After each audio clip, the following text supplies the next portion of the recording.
Listo, pues empecemos. Bueno, muy buenas. A continuación, les vengo a hablar de la prueba de infiltración realizada a un suelo mediante el método de infiltrómetro de cilindros concéntricos. Mi nombre es Juan García. Entonces, ¿qué nos pide este ejercicio? Este ejercicio nos pide encontrar las ecuaciones de la lámina acumulada e infiltración instantánea. Además, debemos graficarla. El inciso B nos pide encontrar la infiltración básica del suelo y clasificarla. Entonces, inicialmente, nuestra tabla nos da las diferentes lecturas que se realizaron en campo. Esta práctica tuvo 13 lecturas, donde inicialmente partimos de un tiempo cero y luego las lecturas se fueron tomando con una diferencia de 5 minutos hasta completar 150 minutos. En esta columna podemos observar las lecturas de nivel en centímetros. Entonces, ¿cómo hacemos para calcular las diferencias de nivel? Pues muy sencillo. Partimos tomando nuestra lectura inicial menos la lectura siguiente. Esto nos da una diferencia de nivel de 1.5, como lo podemos observar aquí en la siguiente fórmula. La fórmula del cálculo de las diferencias de nivel. Entonces, como les mencionaba, 15 menos 13.5 es igual a 1.5 centímetros. Con la lectura siguiente, que sería 13.5 menos 12.8, con una lectura de 0.7, una diferencia. Así sucesivamente hasta completar toda la columna. Luego, para poder encontrar nuestra infiltración acumulada en centímetros, o también de llamada lámina acumulada, procedemos a tomar la suma de las diferencias de nivel. Entonces tenemos 0 más 1.5 es igual a 1.5. 1.5 más 0.7, 2.2. Como también lo podemos observar aquí en la fórmula, que es el cálculo de la infiltración acumulada, que son las diferencias de nivel más su posterior. Así sucesivamente hasta culminar toda la columna. Luego de culminar esta columna, procedemos a determinar nuestra curva de lámina acumulada. ¿Por qué procedemos a realizar nuestra curva de lámina acumulada? Porque necesitamos pasar esta información al idioma riego.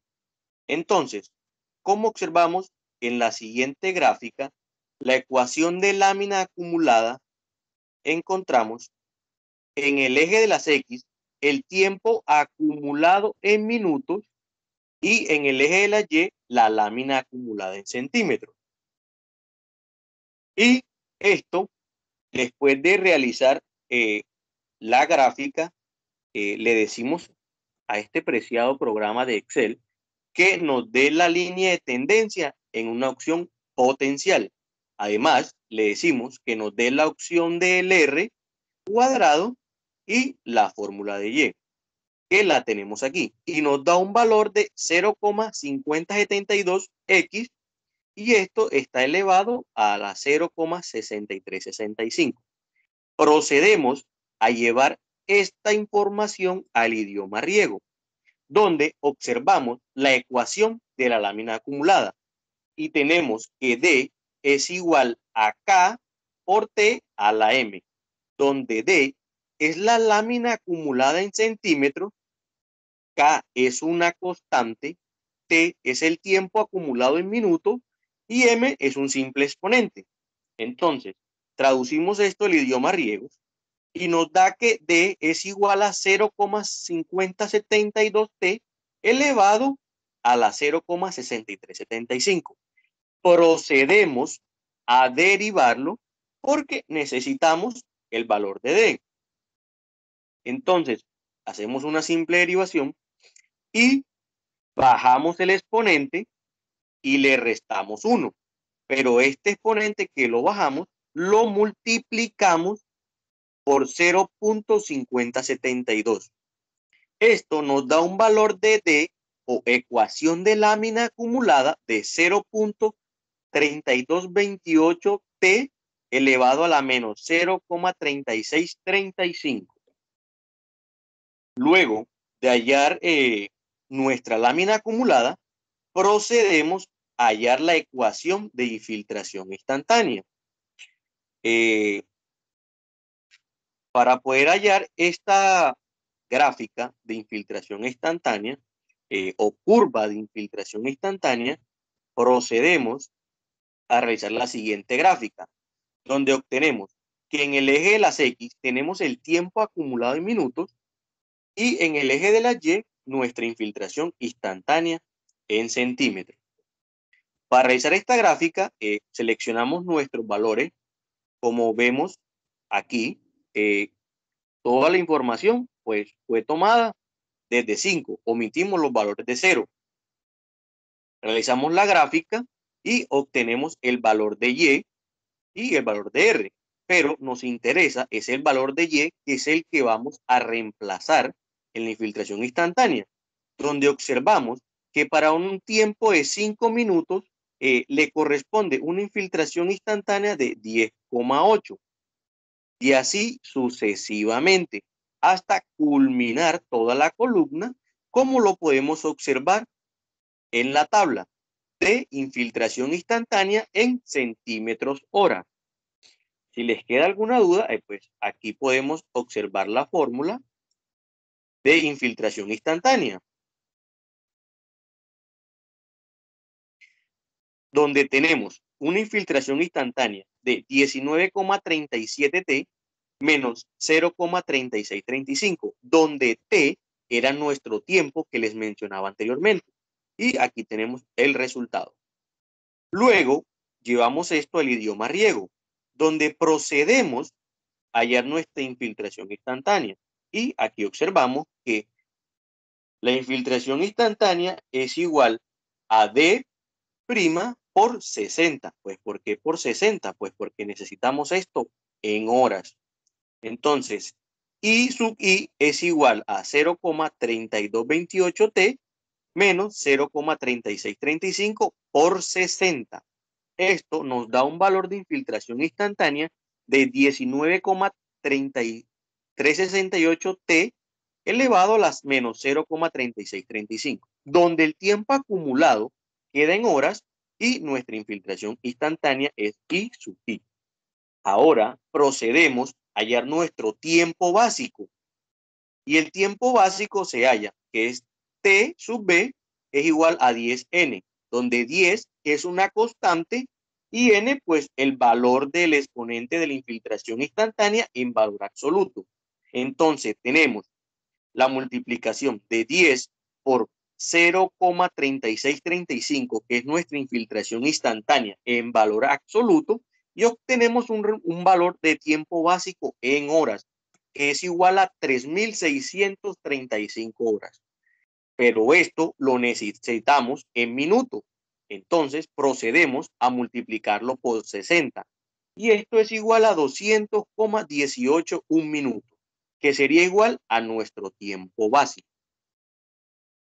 Procedemos a hallar la infiltración básica. ¿Y qué es la infiltración básica? Pues I sub B, que es igual a la infiltración instantánea por el tiempo básico. Y aquí observamos en la siguiente fórmula que es la infiltración instantánea de 19,368, nuestro tiempo, que era 218,1 minutos, elevado a la menos 0,3635. Obtenemos el valor de nuestra infiltración básica en centímetros hora, que es igual a 2.735 centímetros. Pero normalmente la infiltración de un suelo es medida en milímetros hora. Entonces, multiplicamos estos 2.735 centímetros hora por 10, que es igual a 27,35 milímetros hora.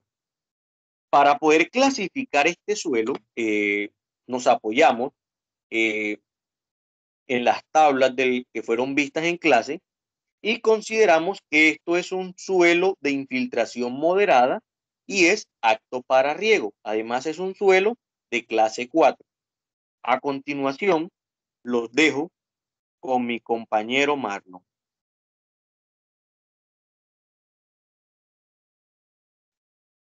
Ok.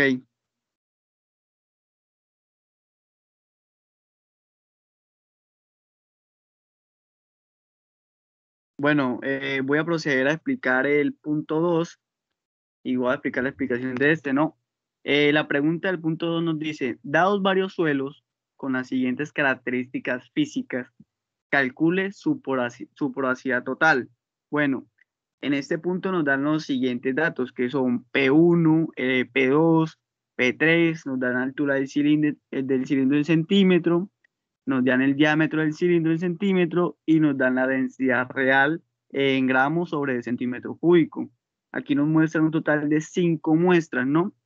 Como en este punto nos piden evaluar la porosidad total y para eso debemos tener la densidad aparente, primero debemos encontrar el volumen del cilindro para poder hallar la densidad aparente y así poder encontrar la porosidad total.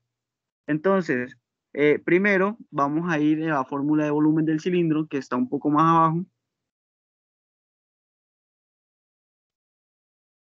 Bueno, esta nos dice que volumen total del cilindro vendría siendo igual a pi por el diámetro al cuadrado sobre 4 por la altura. O sea, y en la primera muestra lo que vamos a hacer es reemplazar valores. Entonces tenemos que para la primera muestra el volumen total vendría siendo igual a pi por 5,2 al cuadrado, que vendría siendo el diámetro, sobre 4 por 6, que vendría siendo la altura. Esto nos da un volumen total de 137,4 centímetros cúbicos. Y así seguimos haciendo posteriormente a las otras muestras. Por ejemplo, la muestra número 2, que tenemos un volumen total de pi por 5,2 al cuadrado, que vendría siendo el volumen de la segunda muestra, sobre 4 por 6,2, que vendría siendo la altura de la segunda muestra. Y este nos daría un total de volumen total de 131,7 centímetros cúbicos. Bueno, ya hallando esto, podemos hallar la densidad aparente. Eso. La fórmula de la densidad aparente nos dice que la densidad aparente es igual a P2 menos P3 sobre volumen total del cilindro. Ya con esto también procedemos a cambiar valores y tenemos que en la primera muestra tenemos que el P2 de la primera muestra sería 236,5 menos 45,3, que vendría siendo el P3 de la muestra, sobre el volumen total de la primera muestra que nos dio 137,4 centímetros cúbicos. Para esto, dándonos una densidad aparente de 1,39 gramos sobre centímetros cúbicos. Y así vamos reemplazando en las siguientes muestras. Por ejemplo, la segunda, que está más abajo. En la tercera hacemos lo mismo hasta la quinta. Ya con este dato encontrado, procedemos a hallar la porosidad total, cuya fórmula está más arriba, cuya fórmula es 1 menos densidad aparente sobre densidad real por 100. O sea, ¿por qué por 100? Porque la porosidad total es un dato que se tiene que dar en porcentaje. Entonces, como ya tenemos la densidad aparente, lo que hacemos es reemplazar. ¿Por qué? Porque la densidad real ya es un dato que nos da la tabla. Entonces, tenemos que porosidad total vendría siendo igual a 1 menos 1,39, que vendría siendo la densidad aparente, pues en este caso de la primera muestra, sobre 2,62, que vendría siendo la densidad real que nos da la tabla en la primera muestra, por 100, que nos vendría dando 46,9% de porosidad total. Y así sucesivamente se hacen las siguientes muestras. Por ejemplo, la muestra número 2, que está aquí abajito ahí mismo, que nos dice que 1 que es igual a la porosidad total es igual a 1 menos 1,26 sobre 2,65 por 100, que vendría siendo la porosidad total 52,6% en la segunda muestra y así sucesivamente en las siguientes. Arriba tenemos un cuadro donde podemos ver los resultados de esta. Por favor, Juan Diego. Y aquí podemos ver los resultados de la porosidad total que nos pide hallar en el punto 2. La primera muestra tiene una porosidad total de 46,9%, la segunda de 52,6%, la tercera de 35,9%, la cuarta de 45,7% y por último la quinta de 60,6%. Muchas gracias, eso fue todo y los dejo con mi compañera Danelis Bolaño. Ok. Procedo a explicar el punto 3A. Se nos da una tabla que nos dice unas tensiones y un contenido de humedad en base a volumen. Se nos pide hallar el contenido de humedad en base a peso seco. Se nos da la densidad aparente. Pero se nos pide hallar el contenido de humedad en base a peso seco para las tensiones 0,7, 2, 4 y 10 bares.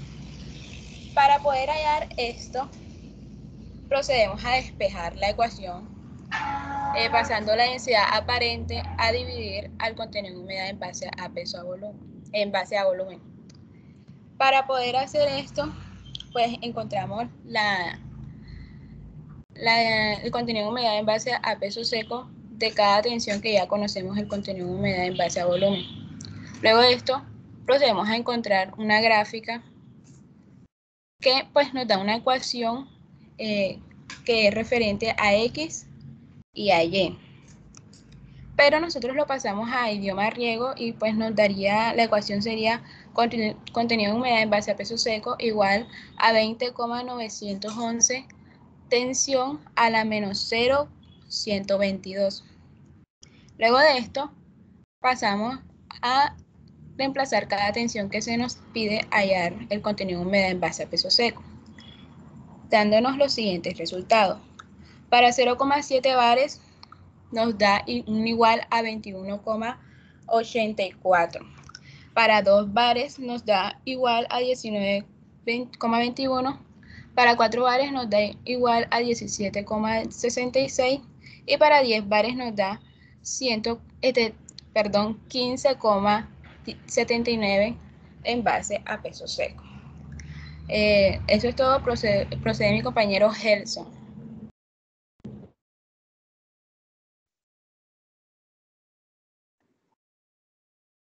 Bueno, como dijo mi compañera, mi nombre es Gelson Mulford y vengo a explicarle lo que sería el punto 3, pero B, en el cual nos pide determinar el contenido de humedad en base a peso seco para las siguientes porciones de agotamiento de agua aprovechable. Para un 0%, un 26%, un 48% y un 100% de agotamiento de agua aprovechable.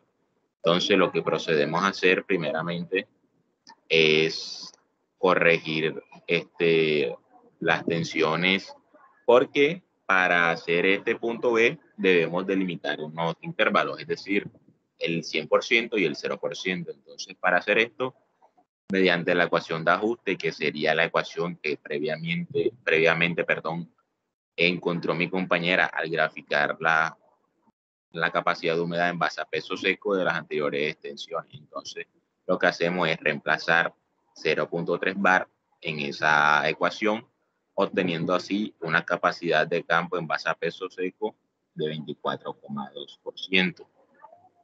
Y para la tensión de 15 bar, que sería el límite inferior, es decir, el punto de marchitamiento permanente, que también reemplazamos esos 15 bar en la fórmula, obteniendo así un 15%.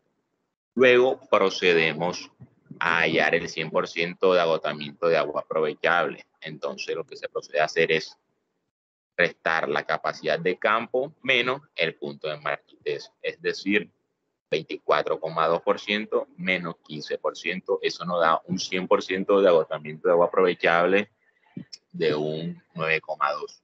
Entonces, ya teniendo así nuestro 100%, lo que procedemos a hacer es una simple regla de 3, es decir, si 9,2% en base a peso seco es el 100% del agotamiento aprovechable, 26%, ¿cuánto sería? Entonces, aquí no podemos observar los valores que hallamos al hacer este mismo procedimiento para 48 y 86%. Entonces, para un 86% nos da 7,90. Pero a estos 7,90 debemos sumarle los 15% de envase a peso seco del punto de Marquítez, dándonos así un porcentaje de agotamiento de agua aprovechable del 22,9% para el 86%. Así se hace para cada punto. Se va sacando por regla de 3 con el 9,2 que es el 6%, y a eso le sumamos el 15% del punto Marquítez, arrojándonos así para un 26% con una capacidad del campo de base a peso seco por agotamiento de agua de un 17,4, para un 48%, un porcentaje en base a peso seco de 19,4, y para un 86% sería correspondiente un 22,9. Ya que tanto para el 0 y 100% lo expliqué anteriormente con la capacidad de campo y el punto de Marquítez. A continuación, los dejo con mi compañero Carlos Correa. Muchas gracias. Bueno, yo soy Carlos Correa, les vengo a explicar el punto número 4, que dice que tenemos que determinar la porosidad de aireación. Entonces, nos dan un cuadro con 5 tipos de muestras, en donde nos dan la densidad aparente y la densidad real. Entonces, y la capacidad de campo, perdón. Entonces, primero, procedemos a hallar la capacidad de campo en base a peso seco. Entonces, para la ecuación para esto es capacidad de campo en porcentaje a base peso seco va a ser igual a capacidad de campo en porcentaje a base volumen sobre la densidad aparente. Entonces tenemos que para la primera muestra nos da un valor de 21,4. Para la segunda nos da un valor de 28,4. En la tercera un valor de 14,6. En la cuarta muestra nos da un valor de 30,7. Y en la última muestra nos da un valor de 25,9. Ya hallando la capacidad de campo, entonces procedemos al segundo paso, que sería hallar la porosidad total. Entonces, aquí la ecuación sería la porosidad total igual a 1 menos densidad aparente sobre la densidad real por 100. Entonces, tenemos que para la primera muestra nos da un valor de 46,4%. Para la segunda, un valor de 48,6%. En la tercera, un valor de 47,5%. Ya en la cuarta nos da un valor de 54%. Y en la quinta, un valor de 45,6%. Listo. Teniendo ya la capacidad de campo en base a peso seco, a porcentaje de base peso seco y la porosidad total, entonces procedemos a hallar la porosidad de aireación. La ecuación de esta sería la porosidad de aireación sería igual a porosidad total menos la capacidad de campo por la densidad aparente. Entonces tenemos que para la primera muestra la porosidad de aireación sería de un 17,5%. La porosidad de aireación en la segunda muestra será de un 13,1%. En la tercera muestra tendrá un valor de 27,3%. En la cuarta, uno de 16,5%. Y en la quinta, un valor de 9,1%. Muchas gracias. Los dejo con mi compañero John Pertus. Hola, mi nombre es John Pertus. Estoy a cargo del quinto y último punto de este taller.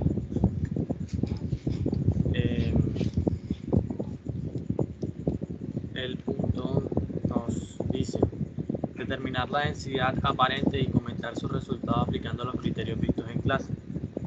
Nos proporciona una tabla donde se hacen dos sondeos y se toman dos muestras. Una primera muestra a una profundidad de 10 centímetros y la otra segunda muestra a una profundidad de 10 a 20 centímetros. Nos dan un P1, P2 y P3 que corresponden respectivamente a P1 es el peso del suelo húmedo más el peso del platón, P2 es el peso del platón más el peso del suelo seco, y el P3 es el peso del platón. Estas unidades de peso en gramos, ¿no? Nos dan el número del platón en cada uno de los sondeos. En el sondeo 1 el platón es el número 12 y en el sondeo 2 el platón es el número 3. Para hallar la densidad aparente, primero tenemos que hallar el volumen del cilindro, el volumen total del cilindro. Que hay que tener en cuenta que debe ser el volumen interno, ¿no? Afortunadamente el problema nos proporciona ya el volumen interno del cilindro, entonces es cuestión de reemplazar normalmente en la fórmula de un volumen de cilindro que se vendría siendo pi por radio al cuadrado entre 2 por la altura, o bueno, en este caso pi por el diámetro al cuadrado entre 2 por la altura. Al reemplazar el diámetro, que es igual a 5,2 centímetros, y la altura, que es igual a 6,2 centímetros, pi, que es una constante, y dividir el diámetro al cuadrado entre 4, nos da que el volumen del cilindro es igual a 131.67 centímetros cúbicos.